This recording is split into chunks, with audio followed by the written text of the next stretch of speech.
I thought it was just a great, really fantastic work, and I tried to speak also about the exhibition with reference to this phenomenon that I will speak about today. That is on the online movement of the involuntary celibates or incels. I guess maybe also the public today is young because it's a topic that is maybe more familiar through the online environments, and if you have spent time on TikTok or seeing YouTube videos on the topic, you might be like more familiar with it than maybe general public otherwise would be.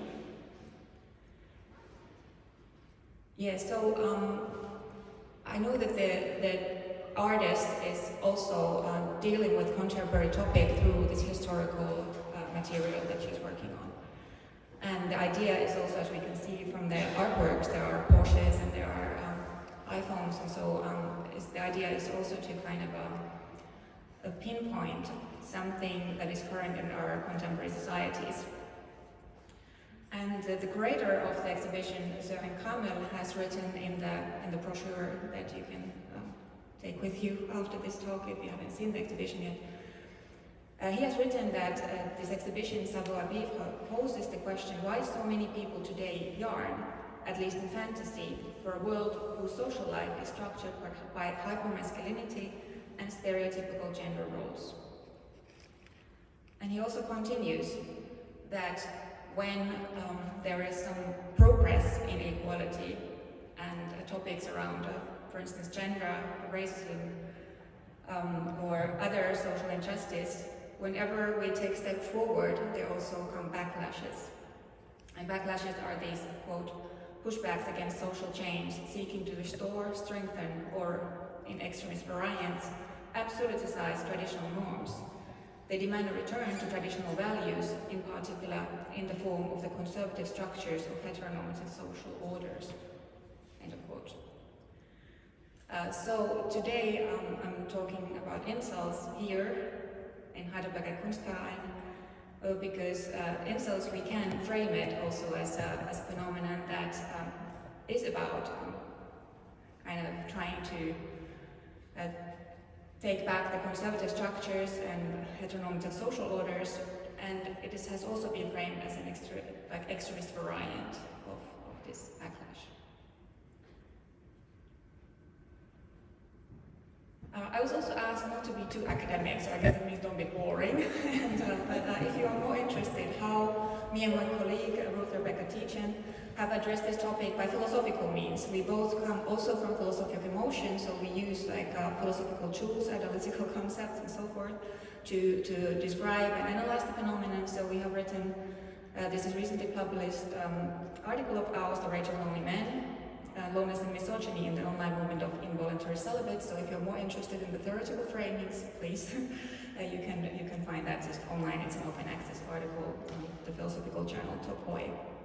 Also recently I have co-authored another article on the incels, where I look more of the mental disorder aspect of the incel movement, or not so much of mental disorder, but these claims that, okay, it's all about mentally deranged persons or persons with, for instance, autism spectrum condition that is not a mental disorder at all, but so that people are trying to find kind of easy solutions, easy like explanations for the topic.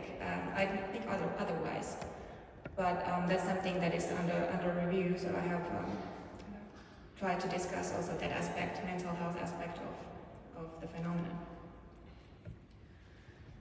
More advertisements. So there's also a podcast by me, like me, Ruth Tietjen, and I were invited to speak about the incels from the point of view of loneliness, and Axel Seeman's podcast that can also be find on Spotify if you're interested in that. So there we discuss more about loneliness in general first, and then in the context of the incels. So this is a kind of a framing also for my talk, and what I also exclude, and what you can then find afterwards if you feel like it. But yes, now we go to the topic. Take a sip first. From the north. incels, the involuntary celibates, sometimes, and I've seen this in the media, that suddenly this kind of became a general concept or a naming for people who would live unwillingly without having sex. So suddenly there were like articles, especially where I'm from, we had this massive debate last winter on the incels, and then it was like kind of used in a too general manner. But we must stress that it is, yes, it is an identity one adopts to oneself, so self-proclaimed identity in these online communities. But what I want to stress that it's not just a general category, it's not just a neutral term, but it involves a very, should I say, rich cultural framework. And by the rich, I mean that there's a lot of context to it. There's a lot of concepts, normative vocabulary. There are categorizations, there are worldviews, there are explanations how the gender structures are formed and what are the social hierarchies in our society. So it's not just about the lack of sex. And the history, maybe some of you know these things, but the history of the communities online were, so that it was first started as a queer online community, but then it was soon taken over. So there was this one queer young woman who wanted to form a social, like a support group for people who were in the same situation. And she called the group of the community of the involuntary celibates. But today we know from many of the surveys and research that has been on the topic that people who join these communities today or have been the past years already, they self-identify as male. So the communities are exclusively men communities. Also, today it's very difficult to estimate the number of the members or how many people are actually participating in these interactions in the communities. But it is a global phenomenon. And it's difficult to know who are actually doing this because, well, a couple of years ago it was estimated that there might be like, in the forums that were then shut down because of some violent content, but then there was estimated by that per forum there was like maybe 40,000, but tens of thousands of members in these communities. But yeah, it's true that some of them were shut down, and so 2 years ago the estimation was like maybe 100,000, but now we know that is not true because these pop in like mushrooms in the fall, as we say, like in different platforms and different context and online forums. Not just forums, but they are social media platforms basically. And then the question of violence. Yes, so now if I look at research that was published last year, I think very mainstream view is like, oh, we should not talk about the incels only as a violent group. Because if we do speak about them only as a violent group, we just don't picture them in the right way. Because there are also other persons who are not violent at all and still join these communities, people with depression, all kinds of other types of life problems. But then again, we should understand that these violent attacks that have happened, that they have been also brought to life through these online forums, and the same attitudes have been cherished by the people who have committed these violent attacks. So the most, should I say, like high-profile ones, the most best-known ones that have got a lot of media attention have been in Isla Vista, in the US, Oregon, also Toronto, Germany, Hanau, and in the UK just last year. And according to some studies, there could be something like roughly 50 incel-related violent incidents since 2014. And of course they overlap with other types of radicalization. There have been racist motives overlapping, and to say, like some people will say that yeah, there's not just individuals, but then researchers also have wanted to kind of question this lone wolf actor type of explanation around them, so it's not just that random individuals have just then committed these these mass murders. They have been like shootings, mass shootings, and other types of like attacking with a vehicle and so forth. And then, but each time these have happened, then it's been like, oh, what's going on? What's the mental health of the person? And such a surprise. Of course, it's shocking. People have died. But then, if you have followed this online content and been online and hang out there, then it might not come as such a surprise for you. Yes, and so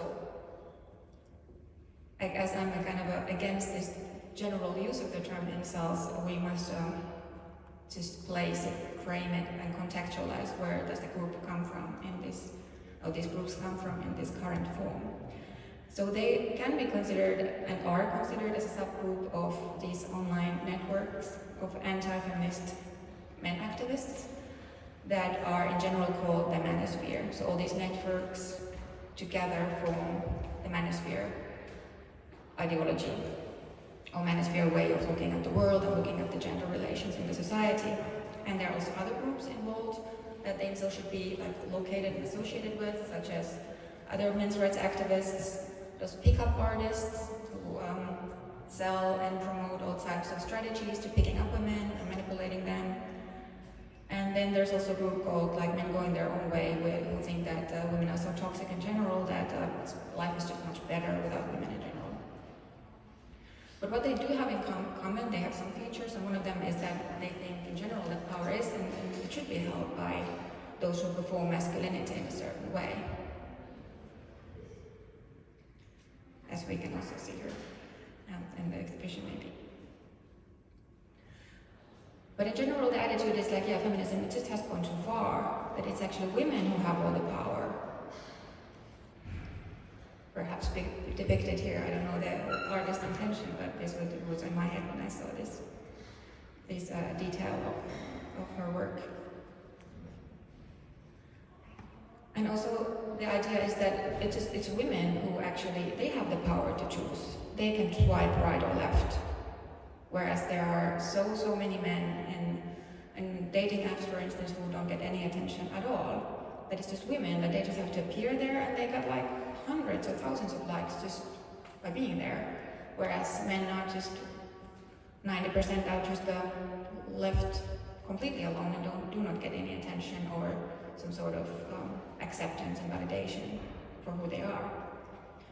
So women in general are considered to be responsible for sustaining this equality, and instead of men, as feminism claims. And of course, then the incel movement, we can see it as a part of kind of criticizing our dating culture and its superficiality. And why does it happen? And then people have found these explanations from the manosphere community, why it happens. They use all kinds of statistics to explain how it's like 90% of women are interested only in the 10% of men, but then all of the other men, they don't have a chance, because you have to be a knight in a shiny armor to be interesting for anyone.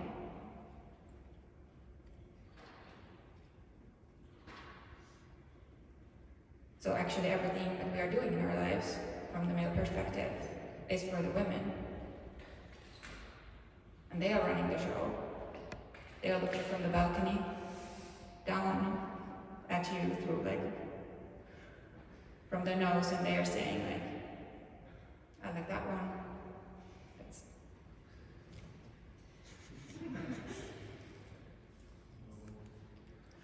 So what is very typical to these communities is also to a certain rhetoric and certain our line of argumentation. They do emphasize rationality. Rationality in their own way, like there are lots of references to evolutionary psychology and biological facts that we cannot change.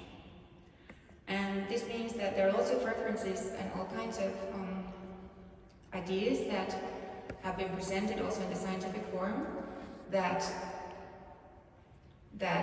you need to have certain facial structures, symmetrical facial features.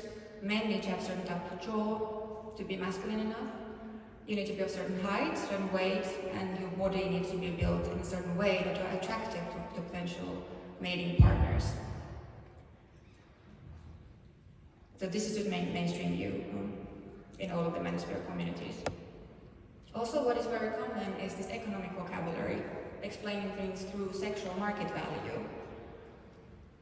So we use vocabulary referring to markets, values, exchange of favors, sex, work, money, status, power.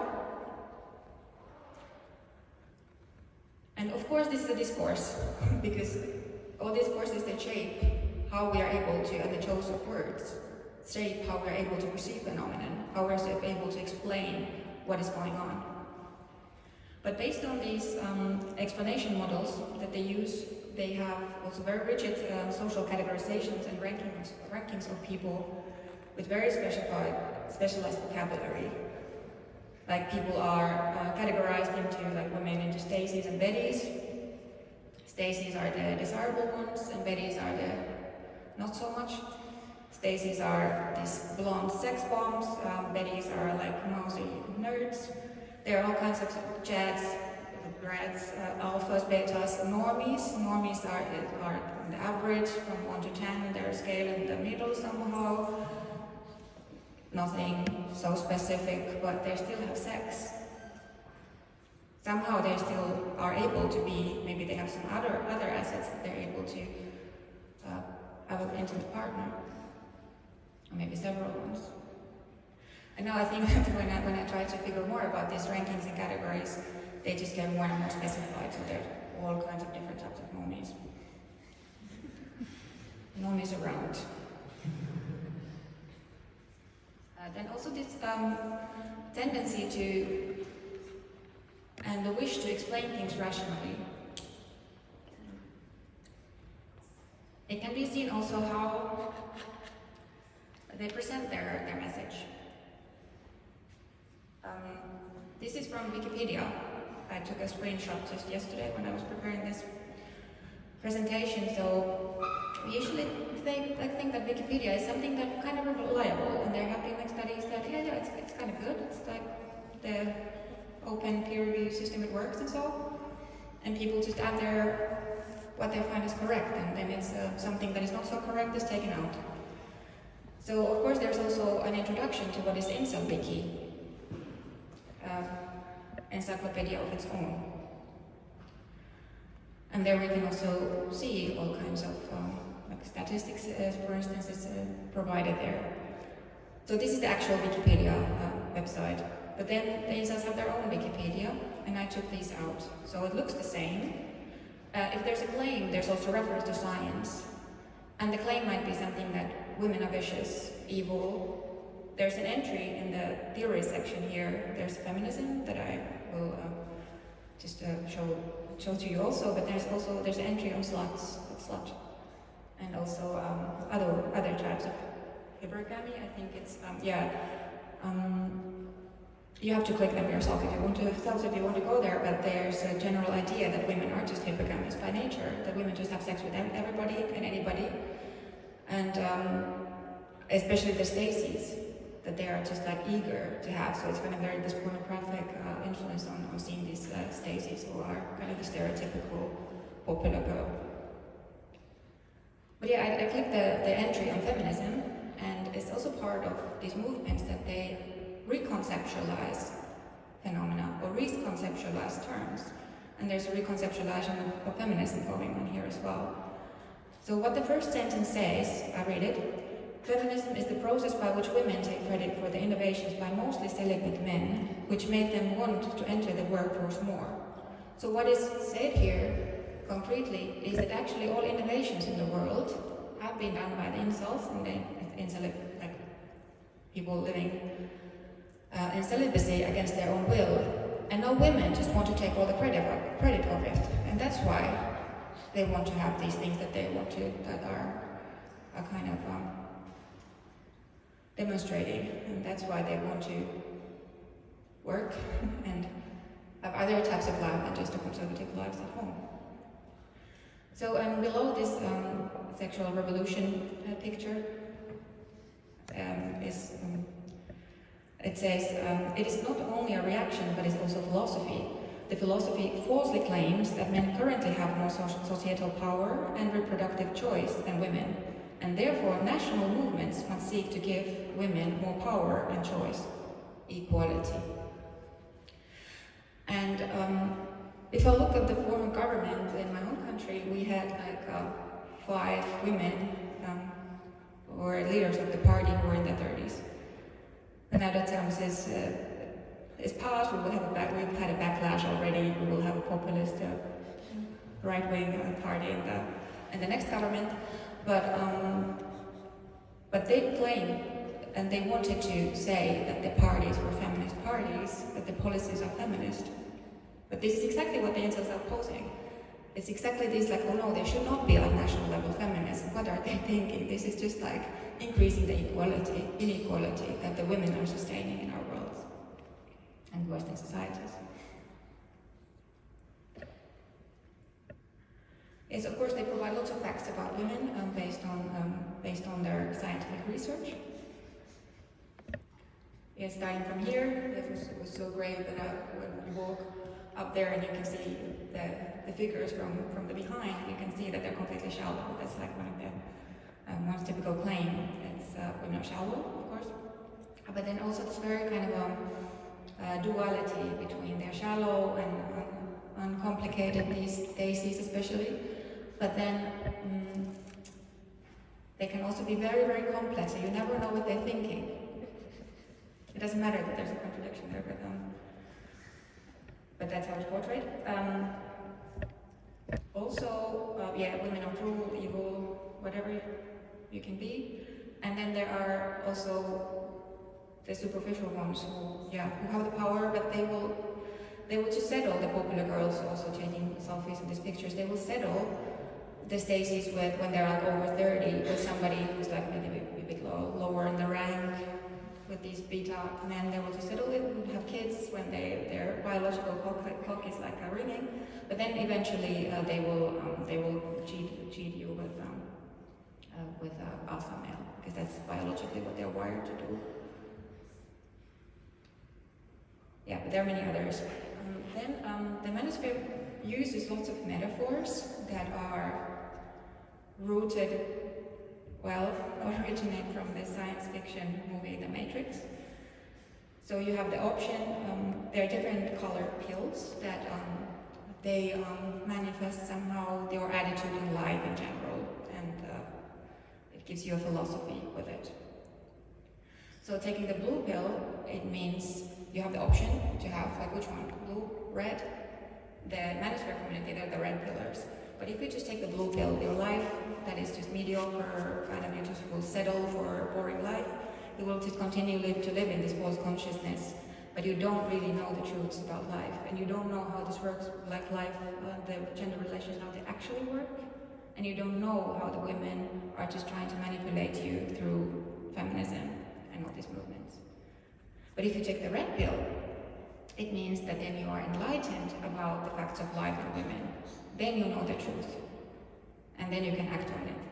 So the red pillars, they want to improve their life situation, and the pickup artists definitely are red pillars, because then you are able to do something about it. You can go to the gym, you can take plastic surgery, you can improve your social skills, for instance, and try to kind of get around better. But what is in common in the incel movement is that they tell themselves that they are black-pilled. So there's a third pill, and that makes the incels different from the other communities. For them, it means that yes, we are on the bottom of all of this hierarchy. So, and we have to just accept these facts. There's absolutely nothing we can do about it, because we are all biologically wired. And there have been like quotes from some of the studies that saying like, yeah, there's no therapy for your face. You cannot change that, or you cannot like change your height, or things like this. So there's a massive sense of hopelessness through this black pill ideology and victimization. And this victimization and hopelessness together are really interesting, because they are often also at the roots of radicalization. So what the incels have in common, as I said in the beginning, 100% in these surveys that have been done by researchers, they have self-identified as male. And 95% believe in the black pill. That means like taking all this worldview, explanations of the gender relations, explanations from these social market value theories and evolutionary psychology. They take them as given.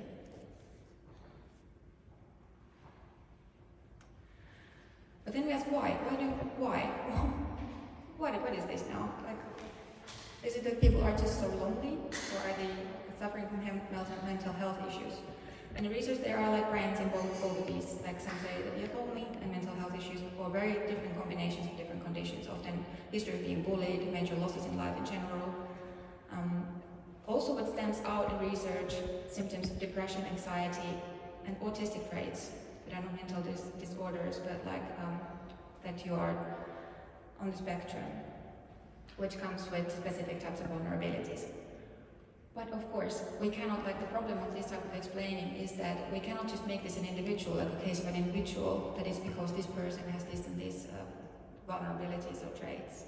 We know that all depressed persons or persons with persons on the spectrum or with anxiety don't become incels. So there's so much more to it.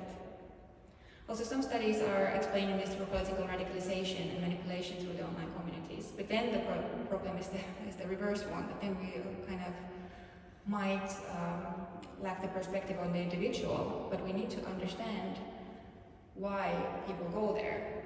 And that's why we need studies, and what I try to do also in my own work is to keep also the level of understanding the first person perspective, the subject's lived experience, and then at the same time combine it with analysis of the social structures. Not an easy task, but there's a lot to do there. Yes, so the claim, a lot of them are just lonely. This is also something that Nana Kate, who has this podcast on incel, she doesn't say this there, but she does say it in another interview that they're just not happy, that there are so many problems in their personal lives that that's where the problems come from. And it's true that incels do experience loneliness and social isolation a lot. That stands out also in the research. But loneliness is not something that we can just say that this is just we just know what it is. It's a very, very philosophically challenging phenomenon to investigate. And it takes different forms. There are all types of loneliness, and when you start to kind of scratch the surface, you get so much more there. There are loneliness also experienced with others. There are loneliness that you actually don't have anyone. And there are long-lasting types of loneliness and passing loneliness, all types. But what I'm just trying to say that, yes, we need to analyze this loneliness more. Also, there's a new kind of vocabulary created when investigating the incels in particular, and said intimate loneliness, that this is the type of loneliness that you have when you don't have a sexual or romantic partner. And then it's been said that, okay, that's a time bomb actually in our societies because of the change of the dating culture that are not taken seriously. And then also we have quite a gendered cultural spheres, even like in the Western society, when often it is the case that we think that, okay, we can do whatever and so, but we have like very split job markets, all kinds of cultural life, hobbies, forms. It can be that there are people who just actually never truly meet people that they would like to meet and so forth. And so, in the incel forums, it's true also that the discussions, they do revolve around sex a lot and not having sex. But that's not the core also in the loneliness. And what we found in our research, that it's just much more important to ask actually, what is the meaning that is given to this having sex or not having sex? Because when we have presented with Rhetoric and our work, we have always asked, like, what about prostitutes, and why don't they could also have like communities of sex together, and all kinds of like suggestions, but then that would not still solve all of their problems. But it has become kind of a fix that it would, but that's a genuine belief that it would change everything. And then the question arises, what would it change? And when it has been then thought, what would it change? it seems that in their own perspective, it is that to have sex at a certain age, it seems to be in certain contexts at least, a very important milestone in your life as a teenager or early adult, in becoming a masculine man and in becoming accepted by your peers. So what is much more wished for, of course, it can be an urge to have sex too, but on top of that, it's also the recognition from your peers and from the society at large, that these people often feel that they are excluded from the society as a whole, completely. They will never have a partner, never have sex, never have the social recognition that this would bring them. Maybe never a family. If you live in an environment where having a family has access to other activities, your Sundays, kids' schools, all of that, you feel that you have completely failed and you're never able to do that. So there's so much more to that than just having sex or just saying that they're just lonely, they just have someone to relate to. It has a whole cultural world and cultural context. And I think in this exhibition, I found this installation is great, because you have these knights here in their shining armors, and you can kind of place themselves in their position and imagine what that would be. And you can feel the social pressure and everything that is there. But then you still have the whole social context on this side that makes this sensible in any way, that this makes sense in any way. You need to have the whole social context to that. And it's the same in the manosphere communities. Some of their claims don't make any sense anywhere else except for the community that forms the rationality and the sense of these contexts. Then also, it's interesting that this deep feeling of not belonging to the community of the guys turns into misogyny in such a visible and aggressive way. And then we need to understand misogyny also, and what's going on. Because then you might also hear comments, but I don't hate women, I love them. And this is something that you also hear a lot in the society. When you try to say something about misogyny, you will get these, but nobody who hates women. Some do, and there's lots of aggression.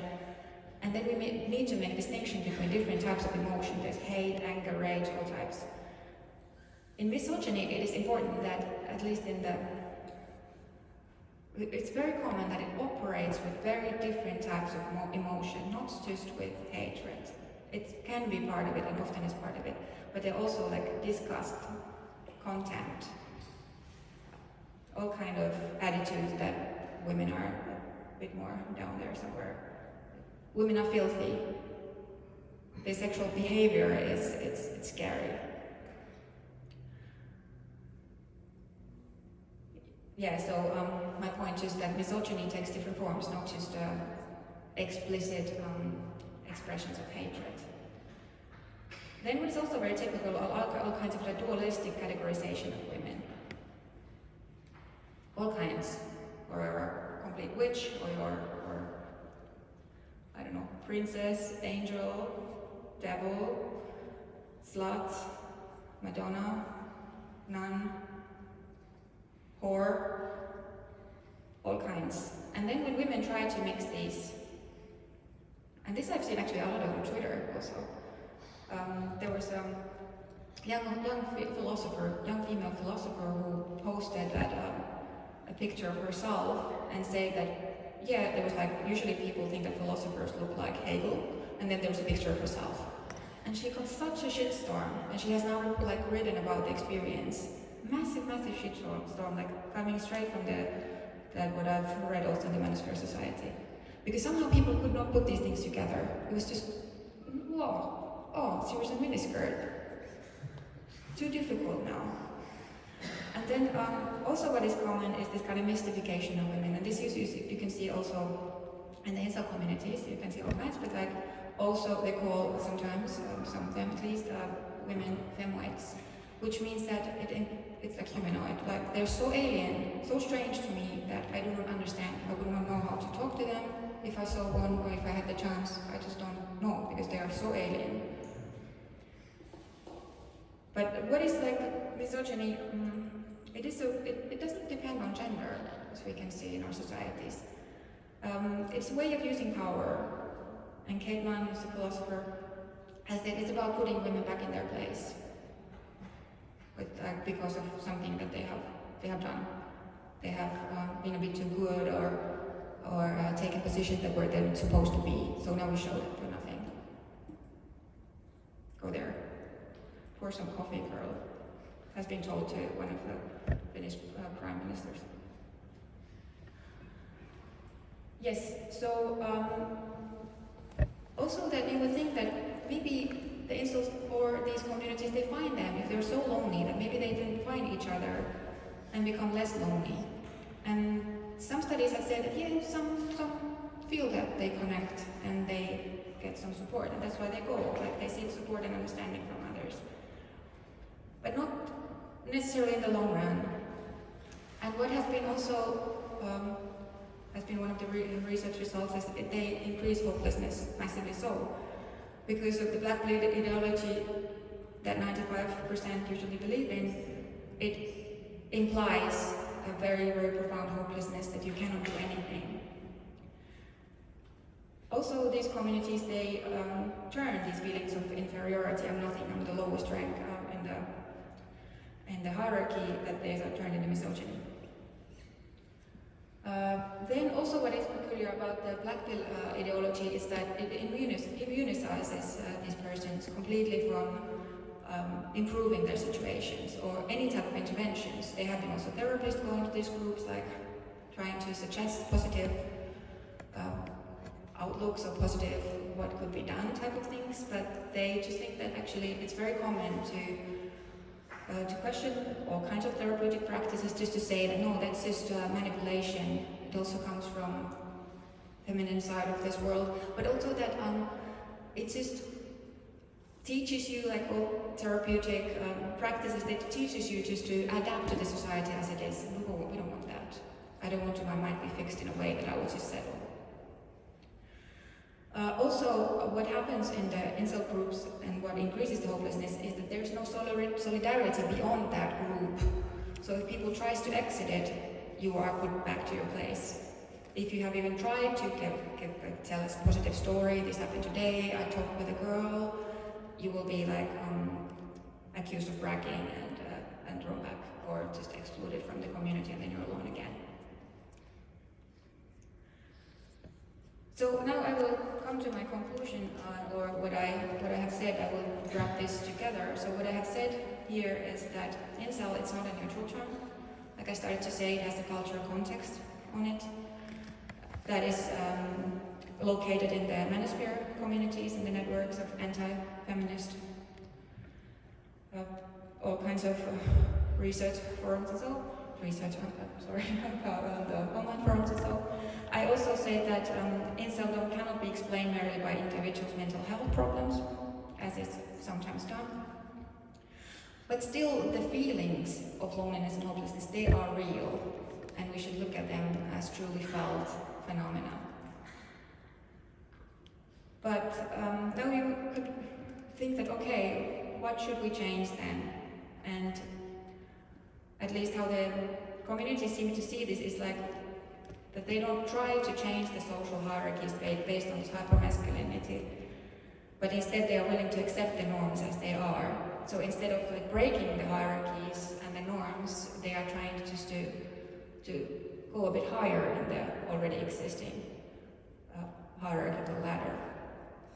We could of course ask, but wouldn't it be then the best solution to criticize the social hierarchies at large? So shouldn't we engage people more to social criticism in general? Thank you, that was my talk today.